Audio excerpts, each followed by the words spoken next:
Taking on Ireland this weekend. What's the thoughts ahead of this game, given their form in the group so far and Scotland's good win during the week? It's an exciting game. One I was quite jealous not to be involved in a few years ago when Scotland went over there. So it'll be a tough game. I know Ireland aren't in great form, but there's players in the dressing room we're all aware of. We play against them week in, week out. So their form will turn. They'll have a point to prove, and Saturday when we go to the Aviva, they'll be physical, but more than capable of getting a result. So we need to be at our best, start the game the same way we did the other night, and hopefully come away with the 3 points. Scotland proved in the World Cup qualifying group that they can go away and win in big games. If Scotland are to do well in this Nations League, is this the type of game that they're going to have to go away and win?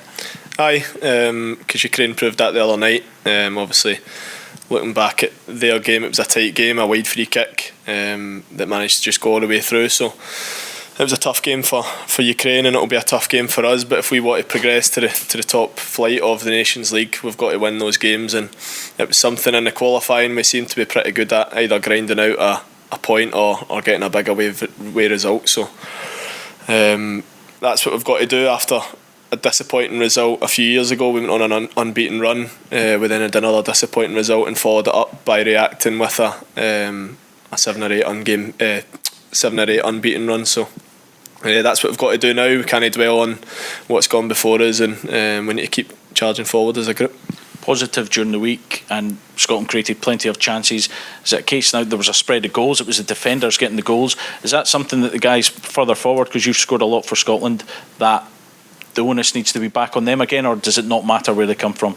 No, it doesn't matter, but delighted for Tony getting that goal. He was man of the match, and deservedly so. But that was the most refreshing thing for us. We had Big McKenna come in, Jack, Suter, and Tony came in and looked as if they were playing there for years. So we've got a style of play now, the way that the manager likes, the way that us as players enjoy, and it's just really seamless. Whoever comes in, they look comfortable, and full credit to the boys that scored, and hopefully we can keep sharing them around. You don't want to rest though, you keep playing at the minute at the end of a long season, but is that still something that you feel no ill effects?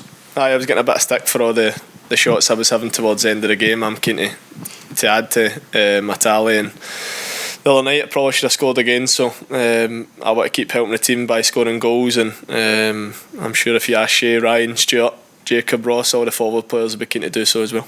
Do you think this is going to have a bit of a derby match feel? Do you hope that it might have a little bit of that about it as well? It might do.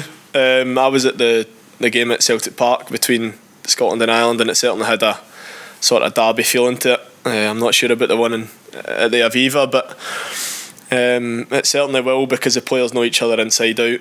They know what we are capable of, we know what they are capable of, so it's a game we'll both want to win. Derby, I'm not sure, but it certainly had the feeling the last time. There's probably quite a lot of scrutiny on them with their results. They're going to be hurting from these defeats as well. Do you need to be ready for that, the fact that they're going to be looking to give their manager a reaction?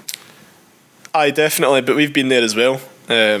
Certainly there's been times when I've been in the squad where you've had a lot of criticism, you've had bad results, but we're proud to put on a Scotland shirt whenever we get the chance, and knowing a few of the Ireland boys, they're the exact same. So for them, the pinnacle of their careers are playing for Ireland, and their pride will be dented a wee bit at the minute, and there's only one way for them to turn it around, and it's a strong performance and a big reaction. So we'll be prepared for that, and hopefully we bring our strengths to the game and cancel that out.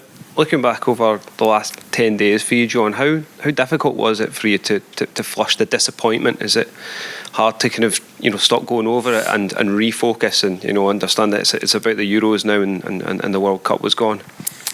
Obviously an extremely tough 10 days, but we've not got time to dwell on it. It's up to us experienced lads, senior players, to switch the focus to the Nations League games. We can dwell on it after Ireland and Armenia, but we've just not got the time. These games for us are extremely important. It gives us a chance to hopefully win this group. That's our aim. That puts us into pot 2 for Euro 2024 and gives us the backup of a playoff. So we want to give ourselves the best possible chance to get to Germany, and our full focus now is on that. and when we go away ourselves, we'll dwell on maybe what could have been and what we could have changed. But there's certainly no time for that now. Just on that then, John, it's been a long season. I think you've played 46 games this year. How's your body? Because that is an awful lot of football in a 10-month period. I know it's a lot of games, but then look over to Robbo. I think he's edging towards 60. Yeah. If I had the choice, I would be playing more games. If you ask any of the Villa lads, the reason we're not playing more games is because we haven't done well as a team. So I want to be involved in the finals, want to try and get into Europe, and the more games the merrier for me. If you're playing all those games, it means that you're in the starting team for one, and secondly you're being successful. So there's obviously a discussion to be had, and discussions being had by people way up the ladder than me, but the more games the merrier, and hopefully next season it's not just 40, I don't know what you said there. 46. I hope it's more than that, and it's semi-finals and finals. So players like Robbo are the benchmark. They just keep churning out the games and churning out the performances. So his answer will certainly be different to mine, but I'm feeling alright and ready to go. So mentally, can it be a bit of a fatigue rather than physically? Maybe at times, but then you think you're playing for your country in Dublin on a Saturday night at 5 o'clock. If you asked me that a few years ago, I'd bite your hand off for it. So that's the attitude I'll be going into the game with. I'm really looking forward to the game, and it's the same on Tuesday. Really looking forward to going to Armenia and hopefully finish with 9 points out of 9. The manager's spoken about the leaders within the squad, including yourself. He's spoken about players who are captains at their own clubs. Specifically, what role has Steve said to you in trying to help develop the younger players coming into the squad now? It's quite natural, actually. We have got a lot of leaders, a lot of captains and vice captains at the club.